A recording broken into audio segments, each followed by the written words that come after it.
Je m'appelle Frédéric Descrozaille, je suis l'auteur du livre « En démocratie, un adversaire n'est pas un ennemi ». J'ai voulu écrire ce livre sur la proposition des éditions Rue de Seine pour témoigner. Député depuis 5 ans, j'ai été la cible, comme la plupart de mes collègues, de beaucoup d'agressivité, de colère et même de haine.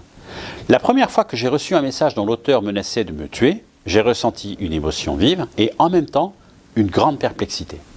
Comment peut-on en venir à menacer de mort une personne qu'on ne connaît pas pour ce qu'elle a dit ou pour ce qu'elle représente? Est-ce que l'idéal démocratique n'est pas fait précisément pour que cela ne soit pas possible? Et pourquoi est-ce que ça ne marche pas ou plus? Pourquoi est-ce que la démocratie ne suffit plus à conjurer la violence en permettant de canaliser la contestation ou l'opposition dans le débat et dans le vote? Je pense qu'il y a plusieurs réponses à ces questions. Mon livre ne prétend pas toutes les formuler. Mais en me posant la question de ce qu'est le principe démocratique, des valeurs sur lesquelles il est fondé, j'ai pensé à des choses assez simples.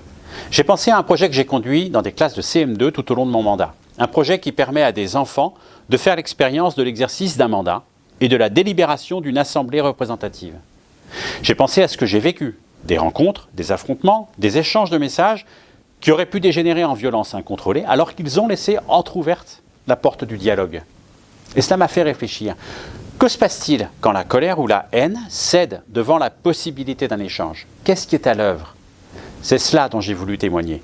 Le respect de choses simples mais profondes, humaines, qui séparent ce qu'est un ennemi de ce qu'est un adversaire. Un ennemi représente un danger pour vous-même. Un adversaire ne représente une menace que pour votre amour-propre. Et faire d'un ennemi un adversaire, c'est une exigence passionnante. Je pense qu'elle est fondamentale. Cette conviction est le fil rouge de ce livre.